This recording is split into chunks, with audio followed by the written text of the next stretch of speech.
তোমাকে একটা খুবই ইম্পর্টেন্ট কথা বলতে ফোন করেছি। তোমার আশেপাশে কেউ নাই তো? একাই তো, ফ্রি একদম। তুমি আমাদের রিলেশনশিপটা নিয়ে সিরিয়াস তো না? ওর বাবা মারা যাওয়ার পর থেকে আমরা এই দুই ভাই বোন ওকে খুব যত্ন সহকারে আগলে রেখেছি। আগলে রেখে কোনো লাভ নেই, যুগ পাল্টেছে। এখনকার ছেলে মেয়েরা বড়দের পরামর্শ নেয় না, তারা তাদের সিদ্ধান্তকেই প্রাধান্য দিয়ে থাকে। সেটাই তো মনে হয় ঠিক ভাই সাহেব, তাই না?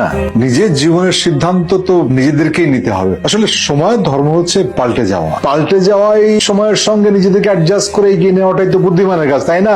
তা বিয়ের পর কি করবে ভাবছো? সবাই যা করে। আমি তোমাকে বলতে চাচ্ছি, বিয়ের পর পেশা হিসেবে কি বেছে নিবে? উদ্যোক্তা হব, ছোটবেলা থেকে ইচ্ছা ব্যবসা করব, তো বিজনেস। আসলে ভেবেছিল যে উদ্যোক্তা হবে, কিন্তু এখন ডিসিশন চেঞ্জ করেছে। কেসটা কি? কিসের কেস? তুমি আমাকে বলেছো যে তুমি বিসিএস এর প্রিপারেশন নিচ্ছ, আর এখন বললে যে তুমি উদ্যোক্তা হতে চাও, বিজনেস করতে চাও। মামার কাছে ভুল বলে ফেলেছি।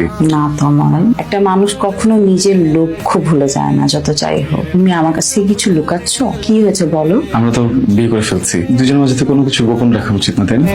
আমি না একটা যে ব্যাপার গোপন করে ফেলেছি তোমার কাছে।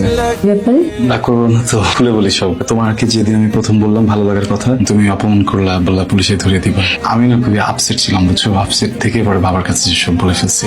আসলে আমাদের ফ্যামিলিতে, বিশেষ করে বাবার রিটায়ারমেন্টের পর থেকে দুইজন সবসময় একসাথে থাকি। আমার বাবার শুধু আমি ছেলে না, আমরা বন্ধু, আমরা সংসার, আমরা সবকিছু। আমি না একটু কেঁদে ফেলেছিলাম বাবাকে যখন বললাম যে এই ঘটনা, তখন বাবা একটা প্ল্যান। প্ল্যান? খারাপ খারাপ কোনো প্ল্যান না, খারাপ কোনো প্ল্যান না, সিম্পল, মানে যেন আমি কষ্ট না পাই। ইনফ্যাক্ট আমরা দুইজন ভালো থাকি, আমি যে তোমাকে ভালোবাসি, এমন কিছু করি যেন তুমি আমার প্রেমে পড়ো, এরকম প্ল্যান। ওঠেন ওঠেন আপনি। উর্মি, প্লিজ আমার কথাটা একটু শুনো প্লিজ। তুমি কোনো কথা বলবা না, আমি তোমার বাবার সাথে কথা বলবো। আমার সাথে তমালের প্রেমের প্ল্যান পুরোটা আপনার, তাই না? বাহ, খুব সুন্দর প্ল্যান, আমি মুগ্ধ। আমি তো ভেবেছিলাম আপনি ওর ফাদার, কিন্তু আপনি তো প্রেমের গডফাদার। আপনার প্ল্যান আমার খুব ভালো লেগেছে, এত সুন্দর প্ল্যান। আপনি তো খুব ভালো প্রেম করতে জানেন। আপনার ছেলে কিন্তু প্রেম করতে জানে না। আপনার বয়স বেড়েছে কিন্তু প্রেমের নেশা কিন্তু কমে। কি বলিস? চুপ, একটা কথাও কেউ বলবা না। আমার সাথে প্রতারণা হয়েছে, এই লোক তার ছেলেকে দিয়ে আমার সাথে প্রতারণা করেছে। আপনি তো খুব ভালো প্রেম জানেন, আপনার ছেলে তো প্রেম করতে জানে না, একটা ডামি, একটা ডাম।